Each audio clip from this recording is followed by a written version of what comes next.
Our last speaker, and we have plenty of time for you, Ms. Grimke.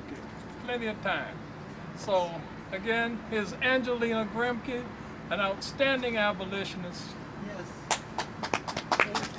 From an outstanding family. My name is Angelina Grimke. I'm so happy to be with you all today. I'm going to tell you a bit of my story, but I'm also going to try to tie it in because how many of you have heard the Grimke name in this part of Washington, D.C.? Yay! All right, wonderful. Well, we're going to make sure that I wrap up my story by telling you just how that name got to be so powerful and wonderful and is still a part of the fabric of Washington, D.C. today.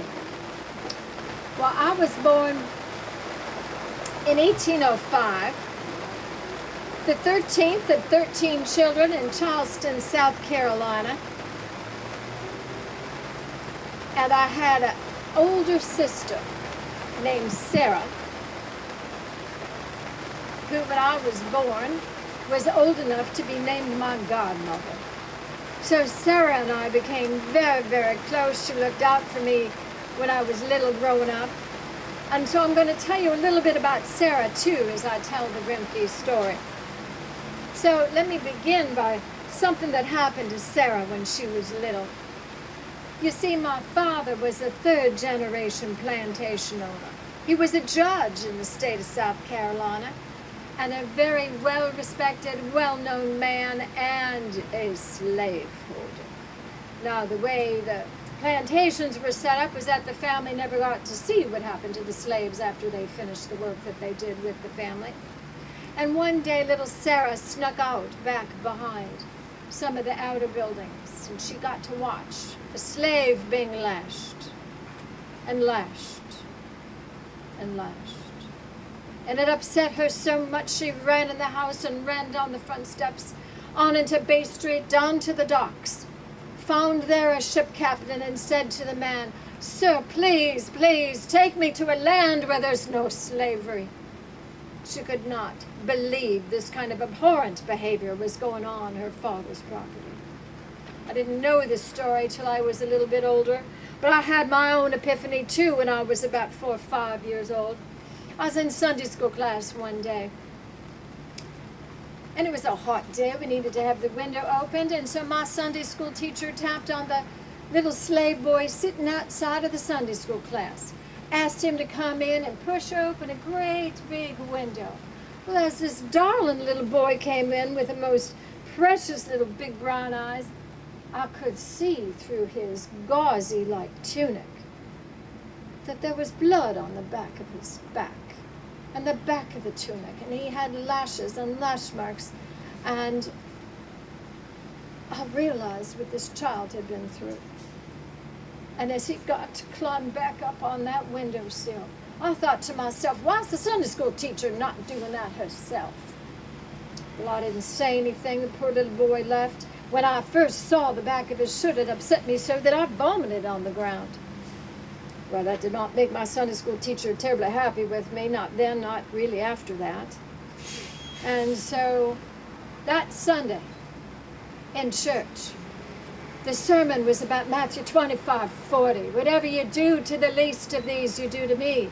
This was a story about how if we treat the rest of the world like Christ would treat the rest of the world, that would mean that this is exactly how peace would happen on this planet. I thought, my goodness, we couldn't be living in a more hypocritical culture if we tried. I kept to myself. I didn't say much. But then Sarah had another event happen to her too. She had her own little slave gal named Hattie. And Sarah loved her so much. She taught her how to read and to write, and they put a little towel down under the door at night so that mother and father wouldn't know that there was a little slave in there after Sarah had gone to bed. And Sarah taught her the alphabet and taught her how to read and taught her how to write. And one night, my mother, wondering what was going on, and there opened the door, and she found little Hattie and Sarah sitting in front of the fireplace practicing their words and their alphabet. And mother had a rage-filled fit, and poor little Hattie was taken out back behind the house and suffered the same indignation as that little slave boy I'd seen in Sunday school. Hattie died a couple months after that. Sarah and I realized we had kindred spirit hearts going on here. We didn't like what we were seeing. Sarah went to Father and said, this cannot continue to happen. This is not the work of the Lord. We see no stories in the new gospel of the Bible that talk about any of the disciples of Christ having slaves. Father wouldn't listen. He just simply said, you girls ask too many questions. Well, when Sarah was 18, she'd had enough. She left our Episcopalian church, joined the local Quaker church, found that a little bit more to her liking because many of the people there were abolitionists. Imagine that, down in Charleston, South Carolina at that time.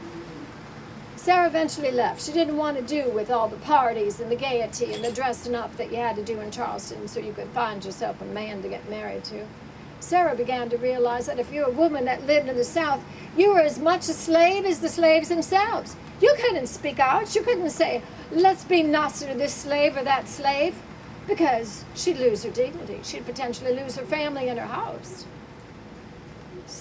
Sarah left and went to Philadelphia, and she found kindred spirits among the Quakers up there. Well, being the talker that I am, I decided that I would try things a little bit differently, and when I was about 18, rather than join the Episcopalian Church, I thought I should go to them first. You know, they were always talking about gradualism. If we ever get rid of slavery, it'd be gradually. I don't know why they couldn't just stop it now, because there's all them farms up north where people are harvesting crops and doing all kinds of things without slaves. So gradualism seems silly to me. So I asked our pastor if I could have just a few minutes with the vestry of the church to have a little conversation with them about if we're going to do the word of the Lord, we need to start in our own backyards. Well, I had about maybe 3 minutes with that vestry, and then they asked me to leave and not ever come back. My hope was the Presbyterians down the road would have a better understanding and perhaps be much more kindred in heart spirit. So I went down and found Reverend McDowell, and he and I had some wonderful conversations and wrote back and forth, and he too believed that we all needed to be treated equal. And so I told him what my vision was, that we needed to just get rid of this slavery stuff. So he said I could speak to session. I did, and I had the exact same kind of audience I had at the Episcopalian Church. It was very clear to me that this life in South Carolina and Charleston was not going to be mine for the rest of my life. Sarah, bless her heart, came down to Charleston, picked me up. We moved to Philadelphia, never to come back to Charleston again. Well, the Quakers up there were lovely with us. But we had our own concerns about the Quakers too, because you see, in the back of the Quaker church there was a little bench, and that's where the Negro Quakers were supposed to sit. Well, why were the Negro Quakers not able to sit with everybody else? So Sarah and I got up, we just sat down with them. Well, elders of the church weren't quite pleased with that, and I think they kind of realized that what we were doing was exactly what the good Lord had hoped we would do. We'd treat each other like equal and be kind to each other like equals. Well, that was kind of the first time we began to rub the Quakers sort of the wrong way. Tom went on, and I realized that my thinking was that the Negro in the country and the women in the country were enslaved. We all were enslaved. It was the white man running the country. So I learned about an abolitionist named William Lloyd Garrison, and he had a newspaper called The Liberator. And it was all about abolitionism and how we should make this happen. And they believed not in gradualism, but in immediatism. So I thought, well, I'll write Mr. Garrison a little personal note, tell him about some of the things I'd seen on my father's plantation, which were mighty ugly. Sent that off, expecting to hear kindly back from Mr. Garrison. Well, Mr. Garrison went ahead and published that letter, and it went nationwide in his Liberator newspaper. It wasn't too long before the rest of the newspapers in the country picked up on it, and pretty soon my name was not Angelina anymore. My name was now Devilina. Well, I thought, now I found my cause, and I have a reason to continue to speak out, and the good Lord gave me a mouth and a tongue and the energy to do it and the foresight, so I just figured I'd just keep on talking. And so the state of Massachusetts heard about me. They wanted to know more about my thinking about women should be equal and Negroes should be equal. And would I actually come and speak to their legislature? Well, this was a far cry from the Episcopalian Church to the Presbyterian Church of South Carolina. I went and I spoke my mind, and I spoke it clearly, and I had very, indeed, colorful, ugly stories to tell about what it was like to have been a slave owner in South Carolina. I do have to tell you that part of my heritage is abhorrent and embarrassing to me, but the end of my story will make up for it. So hang on to your hats. So during this time, Sarah and I began to do some lecturing.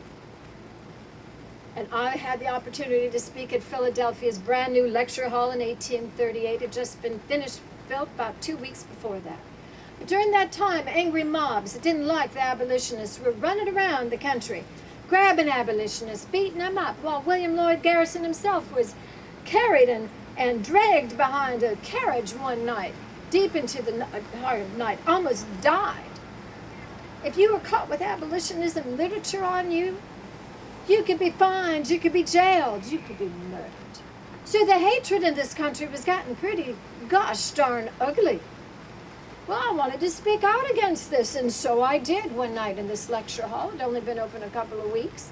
And during my lecture, a mob yet again gathered outside this lecture hall. And I just said, I'm going to keep on speaking. No mob is going to make me stop. Bricks were thrown through windows, stones, pieces of fabric with flames lighting them. They were trying to burn the place down. Well, do you know 2 weeks later, that angry mob, that hateful, destructive mob of white people, burned that lecture hall down. There was nothing left to it. Well, interestingly enough, and in parallel to all of that, I've already mentioned Theodore Weld to you. Yes, you recall that name I've just mentioned. Well, he and I started writing letters to each other. I would like to share a couple of those letters with you. Would you be interested in that? Yes, Oh, yes, right. yes. All right. Share. I carry my Bible with me all the time. I tuck these little letters right inside my Bible, and they just really are a wonderful foundation for you understanding how important Theodore was to me. So it's March now of 1837. And this is what Theodore has to say to me. Dear Angelina, paragraph in your last letter, Angelina, went to my soul. You feel I've wronged you. You see, we had a difference of opinion about women and some of the slavery issues, but it wasn't that big a difference. And you think what I said was not written in the spirit of love, like our Lord commanded us. I've not a word to utter either in justification or palliation. I know it will surprise and even amaze you, Angelina, when I say to you as I now do, for a whole long time, you have had my whole heart. Your letters to William Lloyd Garrison formed an era in my feelings and a crisis in my history that drew my spirit toward yours by irrepressible affinities. I've read it over and over. Notwithstanding your strict Quaker sensibilities, my heart has yet turned to you. I strove long against it. From the time I met you in New York to this moment in which I write, this same state of mind has continued unvarying, except that it has gathered strength with every day. I have no expectation and almost no hope that my feelings in any degree would be reciprocated by you, and if they are not, please tell me frankly the whole truth. I will bear it and conquer my feelings and consider the outcome God's will. Your abiding friend, Theodore. Well, on April 10th, I decided to write Theodore back. Would you like to hear what I said?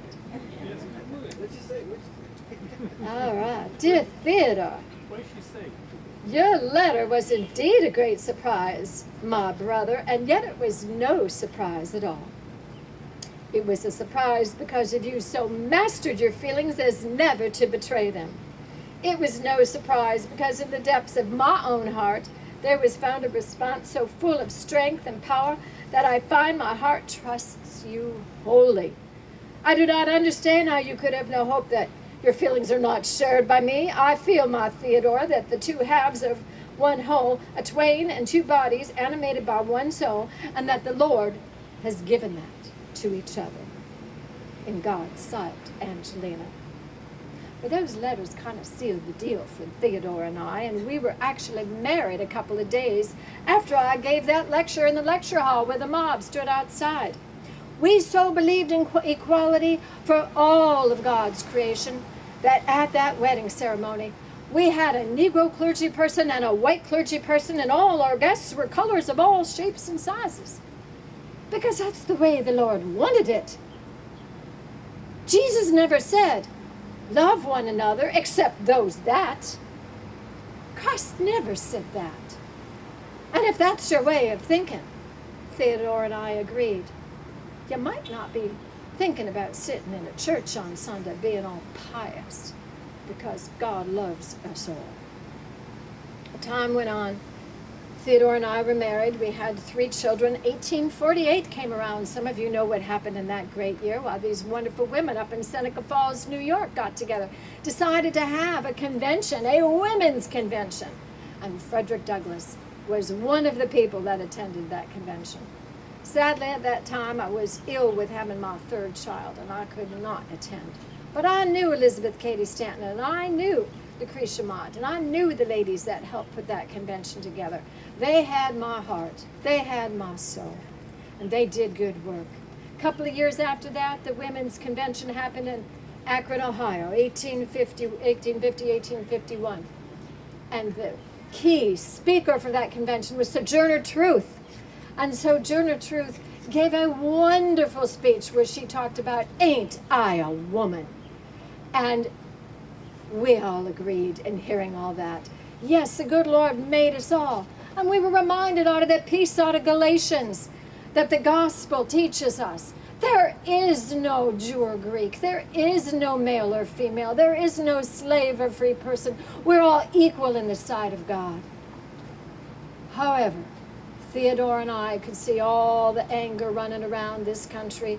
Many companies now were organized and fueled by the slave industry. While Brooks Brothers itself probably made the little tunic that little boy wore that day I was in that Sunday school class. You may have heard of the Brooks Brothers.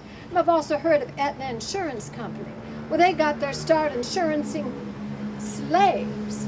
And I don't know what you insure in your life right now. I'm sure it's not slavery, because I know that ended supposedly in 1863. But a lot of companies were making money off of this awful slave thing. Theodore and I were sure there would be an uprising, and we were sure there would be a civil war. And there was. Sadly, there was. But as that time approached, in the early 1860s, I was reading a newspaper one day, and it talked about a young man who just delivered this wonderful speech up in Pennsylvania. He'd gone to Lincoln University, and his name was Archibald Grimke. I said to Sarah, do you know of an Archibald Grimke in our family history? Oh, no, we did not. Well, I looked up this Archibald. I asked him if he could come over for tea one day, and we found out the most amazing story. Why, you see, our older brother, Henry, he had been married. He had a son named Montague, and then his wife passed. After his wife passed, he took up with the nursemaid, a woman named Nancy Weston. And he and Nancy Weston had 3 children, Archibald, Francis, and John. Archibald and Francis are indeed the personification of surviving trial and tribulation. For what happened when they were little is Montague sold them back into slavery after promising their father he'd make sure they grew up as free people. Terrible things happened. Francis went into hiding for a couple of years. But the good news is they did eventually end up at Lincoln University. We sat down and talked. We discovered that what Archibald really wanted to do was go to law school. Sarah and I put our pennies together. We made sure he got a chance to get a law degree at Harvard. And we also made sure that Francis, who felt called to be a pastor, got a chance to go to Princeton. And these 2 young men ended up leaving Philadelphia, leaving their college environments, and moved down to Washington, D.C. Archibald came down here and became a consul to the Dominican Republic. He went on to do great things, including helping to found the National Association for Colored People, the National American Association for Colored People. He did grand things. He did not always agree with some of the people that he traveled with, and he would stand up for himself. And Francis became, for 50 years, the pastor at 15th Street Presbyterian Church, right here in Washington, D.C. When Frederick Douglass decided it was time for him to get married a second time, my nephew, Francis, conducted the ceremony. So within my whole time frame, I'm humbled to speak in front of you. I feel somewhat inadequate to speak in front of you. But I do have burning in my heart this reality of equal rights for all people, no matter who they are. I believed it then. I believed it now. And I hope by the time y'all hit the year 2022, this is firmly embedded in this nation's doctrine. I hope everybody can vote. Not just men, but Negro men. And women can vote too. Because how is the change ever going to happen in this great land if we don't have voting rights? And I hope that voting is taken seriously and nobody ever tries to take it to anybody else. Oh, I have so many hopes for this great land, and I do believe it's possible. I have a hope someday that maybe Washington, D.C. might have a Negro woman as its mayor. That's what one of my hopes is. I don't know about you all, but I so don't want history to repeat itself. I'm really honored to have stood before you all today as Angelina Grimke Weld. The good news is that Archibald went on and had a daughter with a woman named Sarah, ironically also Sarah, and her name was Angelina Weld Grimke, the opposite of mine. So if you ever read about two Angelinas, that is the other story. Francis went on to marry a lovely woman named Charlotte Fortin, who was from a Philadelphia free Negro family, and she helped pursue the issue of abolitionism in terms of their world too. So I don't know quite how the Civil War is going to play out. I hope that little skirmish that happened at Fort Stevens, which really wasn't quite such a little skirmish, will begin to be the changing of the tide. You know, I really was not very crazy about that Jubal Early man. I heard some terrible stories about him. And I've always thought if somebody's pretty terrible at home and their neighbor speaks out negatively against them, that means they're a pretty bad person. So I'm honored to stand here with you all today at Fort Stevens and honor the best of my family heritage, not the mess of what was left back in Charleston, South Carolina. It's interesting to note also that as my father moved into his days of dying, he chose not to be buried in Charleston. He chose not to be buried with my mother. They had their falling out. He quietly passed to New Jersey. And I think in the end he understood that he had disavowed his obedience to God and his Creator and to Jesus Christ himself. So as you leave here today, please keep history alive in your minds and in your hearts. We can't go back and repeat hateful, mean-spirited things. We can't go on. Well, imagine if all kinds of freedoms happened in an ugly kind of way. We'd all be killing each other. And then we wouldn't have a country much anymore, would we? So I want to tell you, say your prayers, listen to what the Lord has to tell you. If you'd like to ask me some questions, I'd be happy to take a few questions from you as I close here. But I want to tell you, try to keep this land free. May God bless America, and may God bless each and every one of you. Thank you.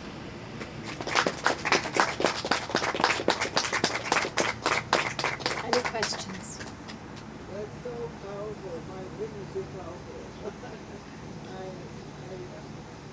I feel like I've written a book, the most comprehensive book on Archibald's daughter. Yes. Angelina Welcome to Oxford University Press.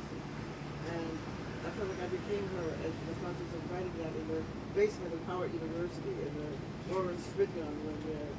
And the more I read about her aunts, both of them, Yes. and the more I love her. And I feel like I got to say, I love you. And I thank you what you did. The idea of somebody growing up in one situation and refusing to be a part of it. You know, it takes a lot of nerve for something inside. I know you probably call it God and Jesus, and not everybody would call it that, but maybe that is. I'm not fighting about that part of it. But the idea of fighting against the evil that you find around you, even when there's not really much around you to help you to figure it out. That seems to be an amazing thing that the Grimke sisters did. And you were the voice. You seem to be the voice of it. I was the extrovert of us too, in case you couldn't tell. Yes. Yeah. So I'm just expressing appreciation for the story rather than asking you a question. Well, thank you. I appreciate it. I do believe it's the work of our Lord. And we need to listen. Y'all going to leave here today, and you can decide what you can do to make equality happen or not. You can write a letter to your congressperson or your pastor. You can show up and sit down with somebody who's sitting all by themselves one day in the library, who may be of a different color or a different persuasion of whatever sort, and try to get to know them. Because when we can connect and know each other, and know our history and know our stories, that's when we can really do that good work of the Lord. That's how we can end up loving each other. Yes, ma'am. Did you say the little girl who was being taught to read, her name was Hattie? Hattie, She was 4? yeah. She would have been, no, Sarah saw the child being lashed behind the house. She was 4 when that happened. Sarah would have been more like about 8 or 9. The slave girl might have been 7 or 8. Close in age, because they began as friends. And then she became her slave, which I think is abhorrent myself. I've never had a slave. No, I can't even imagine wanting to encourage anything like that. So I think I interrupted the rest of your question. No, well, I want to know her age was 7 or 8. Her name was Hattie, and she was beaten to death for learning. Basically, yes. So I find the rate of crime of learning versus the one who taught her did not feel separated kind of. Oh, she suffered horribly. I will tell you, Sarah suffered horribly. Not physically, but emotionally. She never wanted another slave. That's what began her transition out of Charleston, South Carolina. She knew she could not live in that kind of a world, again. It's very key what you just said that white young children could not go unscathed when they witness these things. Yeah. They may not have gotten beaten, but they certainly forced emotional and psychic scars to make a party to or witness to the kind of things that you want. And so it is today. You just cannot go to things like lynchings, things like that, and not be affected. Not be affected and not speak up. My husband Theodore and I, and with Sarah's help, we wrote a book called 1,000 Testimonies of Slaves. It's a nice little book. I had it over at my table earlier today, and you can still buy it actually on I don't know how y'all do this in your world, but you can use something called Amazon. In my world, that was something in a jungle in South America. But it told story after story of all these horrendous things how slaves were treated. Preachers that would beat up 15 slaves before they went off to church on a Sunday morning. And with all the lashes these slaves had, and at social functions, the owners and even the clergy person would brag about how then they'd pour turpentine or salt water on these wounds. Oh, there's over 1,000 of these different stories. The stories were more than that because there darn near 4 million slaves in this country at one time. I could tell you some more horrendous things, but I know I'm being recorded and I really don't want to put myself in a situation of public outcry. Let's cause a riot. Cause a riot, yes. Any other questions? Yes.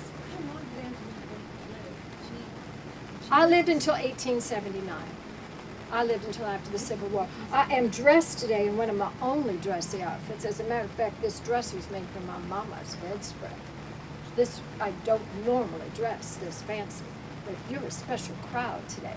This is also third stage mourning, because you probably know about the different Victorian customs that happened during the time of the Civil War, and Queen Victoria over there. So it's still dark, it's somber, it's black, and I'm not so sure I'm ever going to give up wearing third stage mourning, because this country has gone through such a travesty.